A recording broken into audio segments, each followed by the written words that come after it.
سوال یہ ہے کہ کیا دجال ایک انسان کا نام ہے یا ایک خاص مائنڈ سیٹ یا ایک خاص پالیسی یا خاص جو ہے وہ کسی ملک کا نام ہے؟ آج کل بہت سارے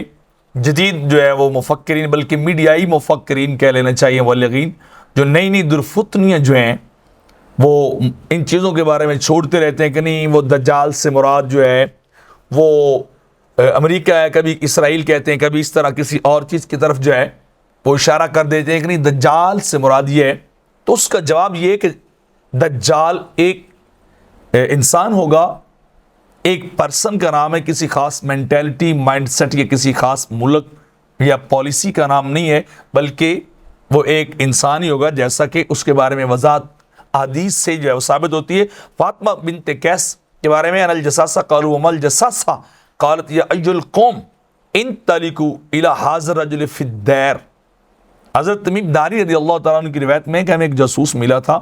تو ہم نے کہا کس کے جاسوس ہو؟ اس نے کہا اس شخص کے، رجل کے، آدمی کے جو اگلے ویرانے میں ہے، تو اس آدمی کی طرف چلو جو تم سے ملنے کا بڑا خواہش مند ہے، بڑی وہ تمنا رکھتا ہے کہ کوئی مجھے اور آ کے ملے۔ تو یہاں بھی اس کے رجل کے الفاظ استعمال ہو رہے ہیں، رجل انسان، مرد کو جو ہے وہ کہا جاتا ہے، یعنی براہ راست حدیث کے اندر وضاحت۔ دوسری روایت حضرت عبادہ ابن صامت رضی اللہ تعالیٰ عنہ سے کہ سرکار نے فرمایا ان مسیح الدجال رجل قصیر افحج جعد، کہ مسیح دجال ایک چھوٹے قد والا آدمی ہوگا اور اس کے بال جو ہے وہ گھنگرالے ہوں گے۔ اور ایک تیسری روایت کے اندر آخر صلی اللہ علیہ وسلم فرمایا دجال کے حلیے کو بیان کرتے ہوئے فَإِذَا رَجُلٌ جَسِيمٌ، وہ ایک موٹا آدمی ہوگا۔ تو یہاں یہ تین روایات ہیں جن کے اندر باقاعدہ وضاحت اور صراحت ہے کہ رجل رجل رجل، وہ ایک مرد ہے، وہ ایک آدمی ہے، وہ ایک آدمی ہے، وہ ایک آدمی ہے۔ تو لہٰذا یہ دعویٰ کر رہا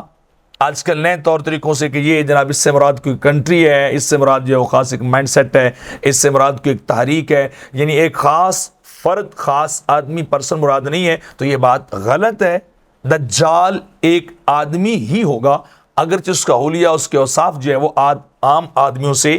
جدا الگ ہوں گے، اور ہوگا وہ بہرحال آدمی ہی، اس سے ہٹ کر اور کوئی چیز جو ہے وہ نہیں ہے۔